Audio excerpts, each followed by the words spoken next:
Panchayat season 4 Phulera की उसी मिट्टी से शुरू होता है जहां पिछला सीजन खत्म हुआ था।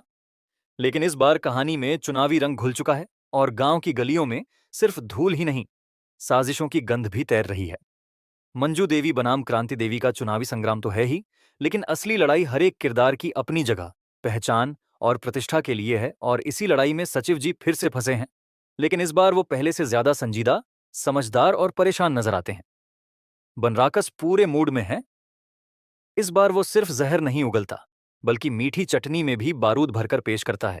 चाहे वो पंचायत की बैठक हो या समोसे की थाली, उसका हर संवाद सुनकर लगता है जैसे गांव की राजनीति का सबसे शातिर खिलाड़ी वही है। प्रधान जी और उनकी धर्मपत्नी मंजू देवी इस बार सिर्फ कागजी प्रधान नहीं है, बल्कि एक मजबूत रणनीतिक जोड़ी के रूप में उभरते हैं। और जब जब वो दोनों किसी मुद्दे पर बात करते हैं, तो दर्शक के चेहरे पर या तो मुस्कान होती है या सीधा दिल को छूने वाली चुप्पी।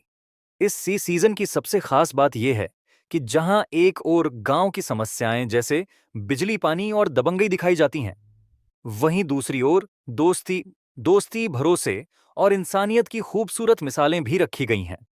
कैमरा वर्क, सिनेमैटोग्राफी और बैकग्राउंड स्कोर आपको फिर से उसी फुलेरा में घुमा लाते हैं जहां हर चाय की दुकान पर चर्चा है, हर नुक्कड़ पर राजनीति है और हर घर में चुपचाप चल रही किसी दिलचस्प कहानी का सिरा खुल रहा है।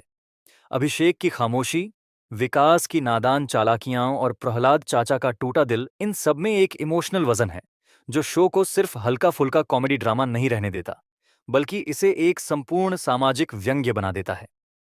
चुनावों के दौरान पंचायत भवन में हो रही बहसें, बनराकस की चालबाजियां और प्रधान परिवार की जुबानी जंग आपको हंसने, सोचने और कई बार गुस्सा करने पर मजबूर करती हैं।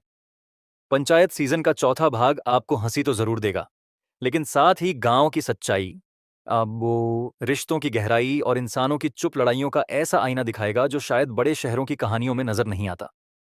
कुल मिलाकर ये सीजन न सिर्फ फुलेरा को और जीवंत बनाता है, बल्कि ये भी साबित करता है कि पंचायत अब सिर्फ एक सीरीज नहीं, एक भावना है। और इस भावना से जुड़ना किसी गांव की चौपाल में बैठकर किस्से सुनने जैसा है, जहां हर किस्सा कुछ सिखा भी जाता है और भीतर तक हंसा भी देता है। वैसे इसका ट्रेलर तो टॉप क्लास है, बाकी सीरीज देखने के बाद पता चलेगा। चलो मिलते हैं, टाटा बाय बाय।